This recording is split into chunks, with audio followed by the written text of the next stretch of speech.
பருப்பு வடை செய்யறதுக்கு நமக்கு 4 மணி நேரமாக ஊற வச்ச கடலைப்பருப்பு, நல்ல பொடிசாக வெட்டின பெரிய உள்ளி, இஞ்சி, பச்சை மிளகா, கொஞ்சமாக மல்லி இலை, அப்புறமா கருவேப்பிலை. இப்போ நம்ம ஊற வச்ச அந்த கடலைப்பருப்பை நம்ம ரஃப்பாக இப்படி அரைச்சி வைக்கணும். ரொம்ப ஃபைன் பேஸ்ட்டாக அரைக்க வேண்டாம். இப்போ அதில் வந்து நம்ம பெருஞ்சீரகம், அப்புறமா நல்லா பொடிசாக வெட்டி வச்ச பெரிய உள்ளி, இஞ்சி, பச்சை மிளகா, மல்லி இலை பாருங்கள் இவ்வளோ போதும். அப்புறமா கருவேப்பிலை, அப்புறமா கொஞ்சமாக காயம் பொடி, இதெல்லாம் போட்டு நம்ம இனி நல்லா இதை மிக்ஸ் பண்ணணும். நல்லா அந்த மாதிரி மிக்ஸ் ஆன பிறகு நம்ம வந்து அதை வந்து பால்ஸ் ஆட்டோ அல்லது நம்ம வந்து வடையாட்டோ நம்ம ஃபஸ்ட்டு இதிலே நம்ம தட்டி வச்சிட்டோம்னா அப்புறமா நமக்கு வந்து எண்ணெயில் போடுறதுக்கு ஈஸியாக இருக்கும். பாருங்கள் இந்த மாதிரி நம்ம வடையாகவே இப்படி தட்டியும் வச்சுக்கலாம். அப்போ நமக்கு வேகமாக போட்டு எடுக்கலாம்.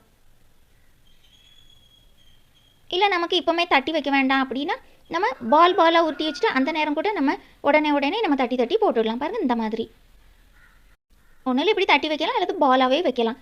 கொஞ்சம் நேரம் கழித்து வேணா கூட நம்ம தட்டி வச்சு நம்ம வந்து போட்டுக்கலாம். இப்போ நம்ம கடாயில் எண்ணெய் ஊற்றிட்டு அந்த எண்ணெய் நல்லா சூடான பிறகு இப்போ எண்ணெய் சூடாயிட்டான்னு செக் பண்ணிக்கலாம்.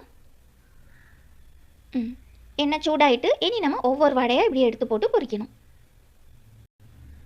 இப்படி தட்டி வச்சுட்டா ஈஸியாக இருக்குது பார்த்தீங்களா போட்டு எடுக்கிறதுக்கு. இனி அது ஒரு சைடு லேசாக ஃப்ரை ஆகட்டும், அது வரைக்கும் வெயிட் பண்ணலாம்.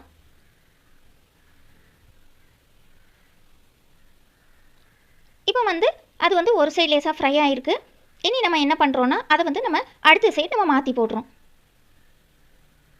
இது நல்லா கோல்டன் ஃப்ரை ஆகுது வரைக்கும் நம்ம ஃப்ரை பண்ணணும்.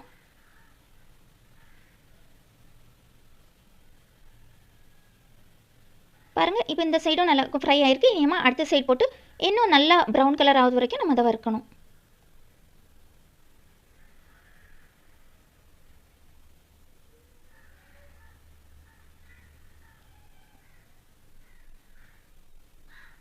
இப்போ இது வந்து ரெடி ஆகிட்டு பாருங்கள் இந்த அளவுக்கு நல்லா கோல்டன் ப்ரௌன் ஆன பிறகு நீங்கள் ஓவனாக எடுக்கலாம்.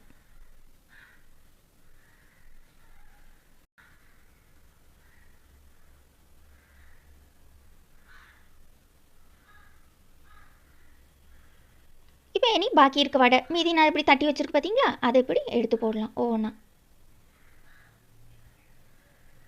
இது இப்படி நேரமே இப்படி தட்டி வச்சுட்டா ஒட்டெல்லாம் செய்யாது, நல்லா அழகாக இப்படி இருக்கும். இனி இதையும் எல்லாத்தையும் அதே மாதிரி பொரிச்சு எடுக்கலாம். இதுக்கு வந்து நமக்கு அந்த பருப்பு ஊற வைக்க டைம் தான் அந்த 4 மணிக்கு கொஞ்சம் எடுக்கும். மற்றபடி நம்ம வடையை வந்து நம்ம 10 நிமிஷத்துலேயே செய்துடலாம். பாருங்கள் இதுவும் இப்போ ரெடி ஆகிட்டு நல்லா கிறிஸ்பியாக ரொம்ப நல்லாயிருக்கும். ரொம்ப சிம்பிள் இன்க்ரீடியன்ஸ் தான் யூஸ் பண்ணியிருக்கு. நீங்களும் எல்லோரும் இதே மாதிரி செய்து பாருங்கள். தேங்க்யூ ஃபார் வாட்சிங்.